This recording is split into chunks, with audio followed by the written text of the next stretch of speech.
You stopped eating sugar, but your blood sugar is still high. That is confusing. It is frustrating. And for millions of people, it makes no sense. For years, sugar has been blamed as the main cause of insulin resistance. Cut the sweets, avoid soda, stay away from desserts. That is the advice repeated everywhere. Social media says it, diet books say it, even many doctors focus only on sugar. But here is the uncomfortable truth. Many people remove sugar from their diet and nothing changes. Their fasting glucose stays elevated, their belly fat does not move, their energy remains low, their cravings continue, and their lab reports still show signs of insulin resistance. So something is missing. The real story is deeper. Sugar is part of the problem, but it is not the entire problem. New metabolic research is revealing that insulin resistance is driven by forces that most people never talk about. Forces that work quietly in the background. Forces that keep insulin levels high even when sugar intake drops. In this video, you are going to learn what actually causes insulin resistance at a deeper level. You will understand why constant eating may be more damaging than a slice of cake. You will discover how chronic stress can silently push blood sugar higher. You will learn the surprising role of fatty liver and why it often begins long before diabetes is diagnosed. And you will see how inflammation from modern processed foods can block insulin signals inside your cells. These are the lesser known drivers. They do not get headlines, they do not trend on social media, but they change everything. You will also learn why simply counting calories does not fix hormonal damage, why exercise alone cannot reverse the problem if insulin stays elevated, and why focusing only on sugar can distract you from the real root cause. By the end of this video, you will understand insulin resistance in a completely different way. You will see how it develops step by step. You will understand why it feels so stubborn, and most importantly, you will know what actually needs to change in order to reverse it. This is not about fear, it is about clarity. It is about connecting the dots between modern lifestyle, constant stimulation of insulin, and long term metabolic damage. Because insulin resistance does not happen overnight. It builds slowly, quietly, meal after meal, snack after snack, stress spike after stress spike, until one day blood sugar numbers start rising and nobody understands why. The truth is more complex than a single ingredient.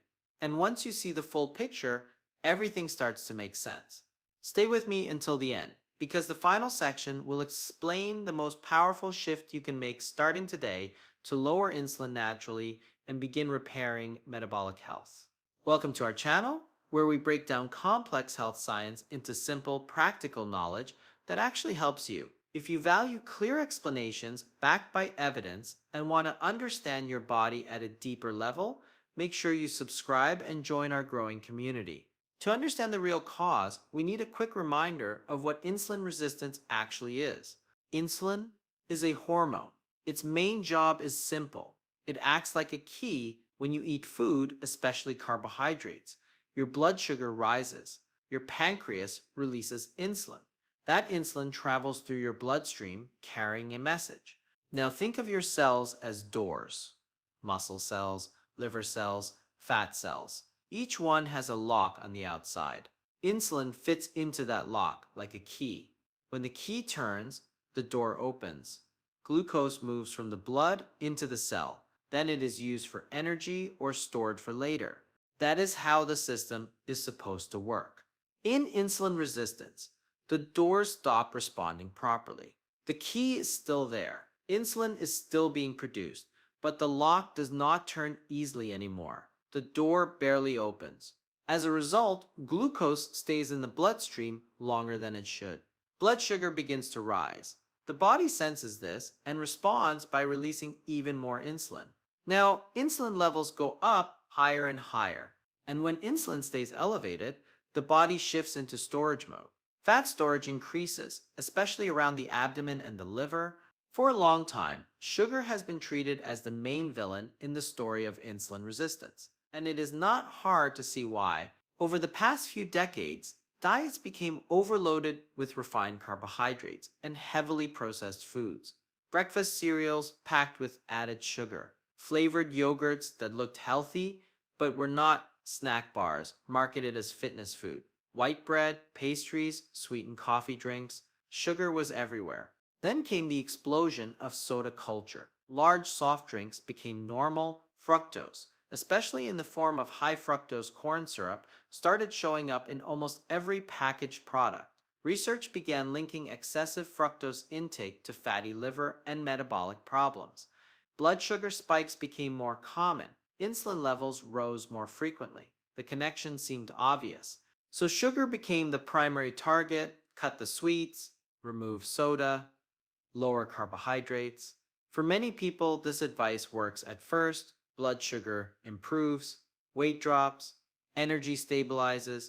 But after the initial progress, some people hit a wall. They remove sugar completely, yet insulin resistance remains. Belly fat does not disappear. Fasting glucose stays elevated. The simple story of sugar as the only cause starts to fall apart.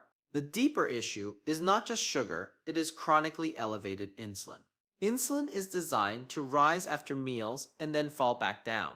That rise and fall is normal. The problem begins when insulin never truly drops.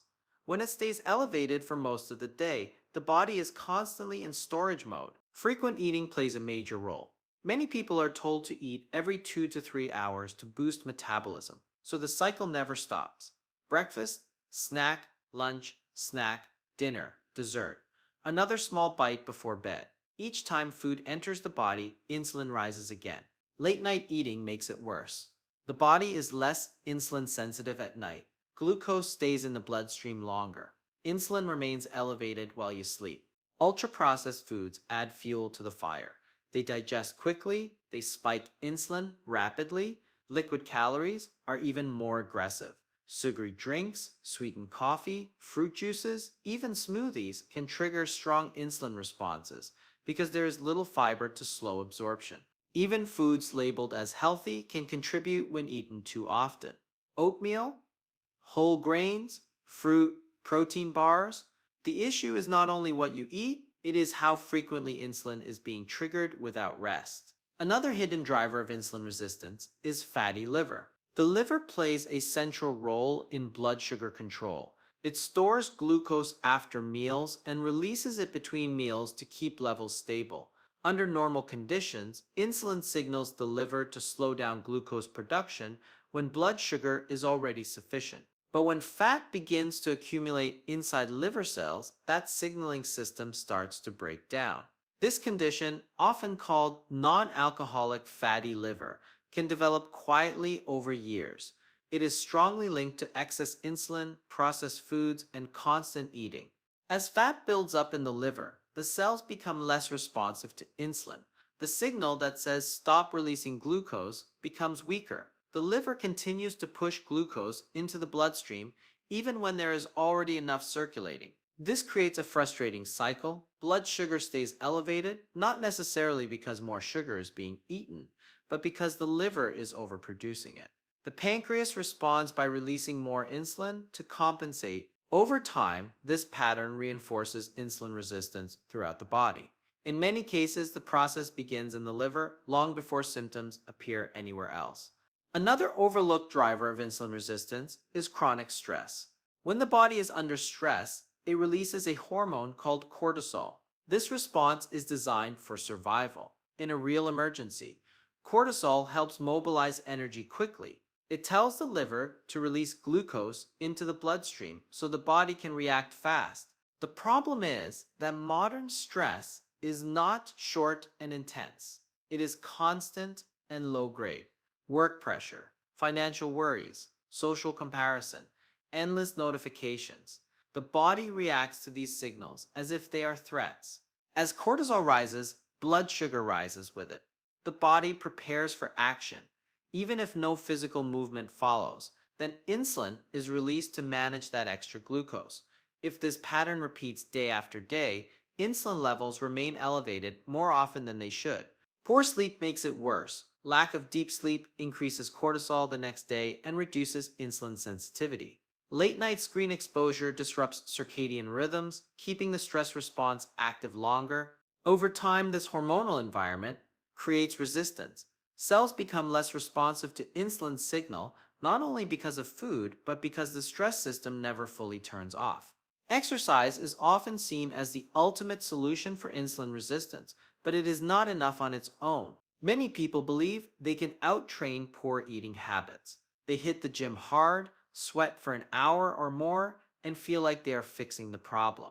But high insulin levels do not respond to calories burned alone. The body's hormonal environment determines how glucose is stored and used, not just how much energy is spent. Frequent snacking or late night meals constantly trigger insulin spikes. No amount of cardio or weightlifting can fully counteract a system that is repeatedly flooded with insulin. Even intense workouts cannot erase the metabolic stress caused by chronic high insulin. Metabolic damage is deeper than calories. It is hormonal. It is the signaling between insulin and the cells. If the doors to the cells remain partially closed, glucose continues to circulate, fat storage continues, and energy levels remain unstable. Exercise remains important for overall health, muscle maintenance, and improving insulin sensitivity over time, but it cannot solve the problem by itself. Without addressing the root causes of chronic insulin elevation, exercise alone will only provide partial benefits and slow results. The real solution to insulin resistance goes beyond simply cutting sugar. Focusing only on sugar addresses one piece of the puzzle, but it does not fix the hormonal imbalance driving the problem.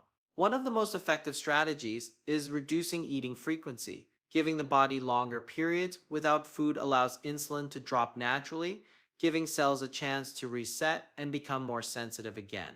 Whole foods play a crucial role here.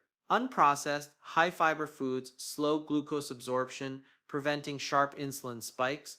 Sleep is another critical factor.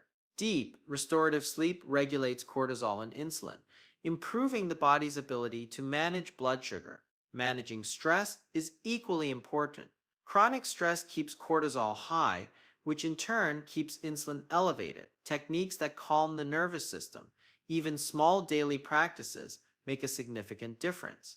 Building muscle also helps. Muscle tissue is a major site for glucose uptake, so stronger muscles improve insulin efficiency. Supporting liver health is essential because insulin resistance often starts in the liver. Reducing fat accumulation and avoiding constant liver overload allows it to respond properly to insulin signals. When insulin levels are lowered strategically, the body can balance blood sugar more effectively. This approach targets the root hormonal causes rather than just restricting sugar, offering a sustainable way to reverse insulin resistance. Sugar is a problem, but it is not the only problem. The real issue is metabolic overload. Insulin resistance is not just about what you eat, it is a pattern built by lifestyle choices, stress, sleep, and eating habits over time. The good news is that small, consistent changes can make a big difference. Adjusting meal timing, focusing on whole foods, managing stress, improving sleep, and supporting liver and muscle health can all help the body restore balance and lower insulin naturally. Maybe the question was never how much sugar you eat. Maybe it is how often your body is forced to release insulin. If you found this video helpful, make sure to like it and subscribe to our channel. Join our community for more evidence-based insights that help you take control of your health and understand your body better.